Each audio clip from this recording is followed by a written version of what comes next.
जय माता दी मित्रों, जिस प्रश्न का उत्तर के लिए आप हमारे चैनल पे आए हैं उस प्रश्न का उत्तर आज के अध्ययन के दौरान इस प्राचीन पुस्तक में मुझे लिखित मिली है। तो चलिए सीधे पुस्तक में लिखित बातें मैं आप सभी को बताता हूं, क्योंकि मेरी कई बातों को लोग गलत साबित कर सकते हैं, लेकिन शास्त्र में लिखित बातों को कोई गलत साबित नहीं कर सकता। तो चलिए शुरू करते हैं। तो सुनिए, इसमें लिखित है, भगवान तो प्रकट होने के लिए तैयार हैं। वे मानो चाहते हैं कि लोग मुझसे प्रेम करें और मैं प्रकट होऊं, यानी दर्शन दूं। सीता का जैसे उत्कृष्ट प्रेम भगवान रामचंद्र में था, वैसा ही प्रेम यदि हम लोगों का प्रभु से हो जाए तो प्रभु हमारे लिए भी तैयार हैं। जो हरि के लिए ललायित हैं, उसके लिए हरि भी वैसे ही ललायित रहते हैं।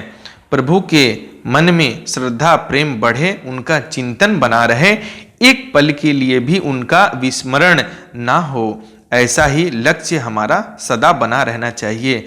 हमें वे चाहे जैसे रखें और चाहे जहाँ रखें, उनकी स्मृति अटल बनी रहनी चाहिए।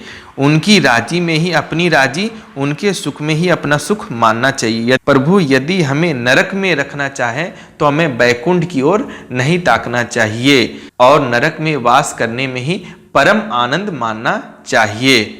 जी हाँ, कितनी बड़ी बात इसमें लिखित है कि भगवान आपको कष्ट में रखना चाहिए तो आपको कष्ट में ही खुशी महसूस करनी चाहिए। आपको स्वर्ग की ओर बिल्कुल नहीं ताकना है, सोचना है, ना ही विषय में विचार करनी है।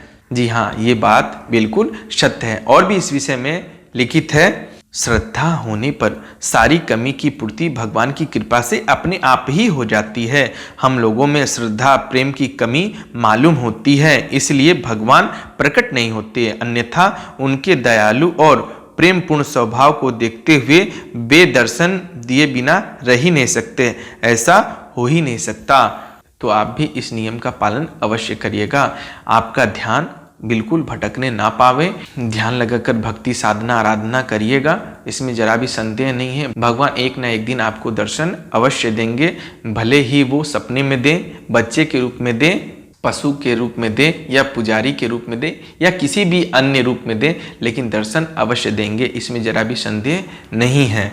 बस एक बात आप जरूर ध्यान रखिएगा, भगवान की भक्ति का ध्यान कभी भी भंग नहीं करिएगा, उनसे मुंह कभी नहीं मोड़िएगा।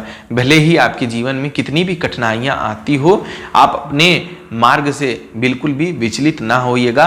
एकाग्रता से भगवान का चिंतन करिएगा, मंत्र जप करिएगा, आरती आराधना करिएगा और निश्चित ही आपको भगवान के दर्शन होंगे, ये बात तो तय है। अगर जानकारी पसंद आई हो तो चैनल को सब्सक्राइब जरूर करिएगा। जय माता दी।